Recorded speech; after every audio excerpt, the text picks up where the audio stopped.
लोकसभा चुनाव को लेकर राजस्थान में कई नए समीकरण दिख रहे हैं। बीजेपी की पहली लिस्ट में नागौर से डॉक्टर ज्योति मिर्धा को टिकट मिला है, जिनके सामने मैदान में आरएलपी संयोजक हनुमान बेनीवाल हो सकते हैं। दिलचस्प बात यह है कि बेनीवाल को कांग्रेस का साथ मिल सकता है। ऐसा हुआ तो बेनीवाल और मिर्धा के बीच कड़ा मुकाबला देखने को मिल सकता है। ये इसलिए भी खास बात है क्योंकि नागौर की राजनीति में दोनों ही परिवारों का बड़ा रुतबा है। ऐसे में सीट पर एक बार फिर रोचक मुकाबला देखने को मिलेगा। चर्चाएं हैं कि आरएलपी और कांग्रेस के बीच गठबंधन पर आज मुहर लग सकती है।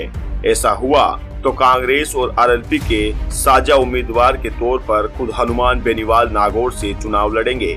2019 का लोकसभा चुनाव हर बार ज्योति मिर्धा को बेनीवाल के चलते सीट पर हार मिली। 2014 में निर्दलीय प्रत्याशी के रूप में मैदान में उतरे बेनीवाल को 1 लाख से ज्यादा वोट मिले थे।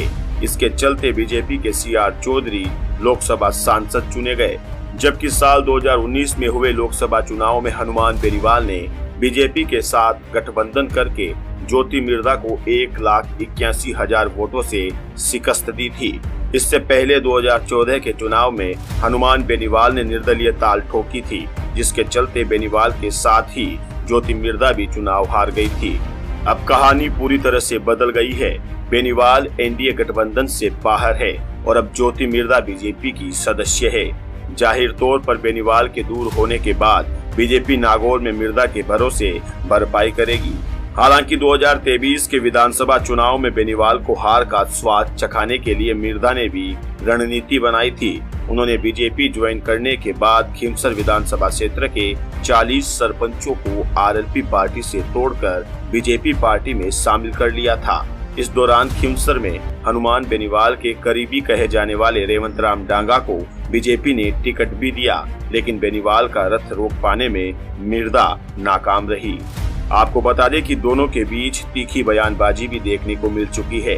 बीजेपी ज्वाइन करने के बाद ज्योति मिर्धा ने बयान दिया था कि यहाँ के सांसद हनुमान बेनीवाल मेरे बीजेपी में शामिल होने के बाद से लगातार मुझ पर बयानबाजी कर रहे हैं। वे ये कह रहे हैं कि बाबा और उनकी पोती दल बदलू है। ज्योति ने कहा कि मैं ये साफ कह देना चाहती हूँ कि हम दल बदलू है या नहीं, लेकिन सांसद बेनीवाल का पूरा परिवार दल बदलू है।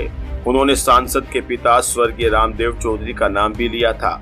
उन्होंने कहा कि वो सन 1977 में कांग्रेस से ही जीते, 1980 में कांग्रेस से चुनाव हारे और उसके बाद अगला चुनाव लोक दल लड़े, फिर जनता पार्टी से और फिर वहीं बीजेपी का टिकट लेकर भी आ गए। हालांकि उनका चुनाव से पहले ही निधन हो गया। उन्होंने हर चुनाव अलग अलग पार्टियों से लड़ा है। यही स्थिति नागौर सांसद की है। बहरहाल देखने वाली बात होगी कि आज शाम तक कांग्रेस और रालोपा का गठबंधन हो सकता है, और रालोपा और कांग्रेस का गठबंधन होगा तो ज्योति मिर्धा के लिए कहीं न कहीं ये मुसीबत खड़ा कर सकता है। पंचायत टीवी नागौर।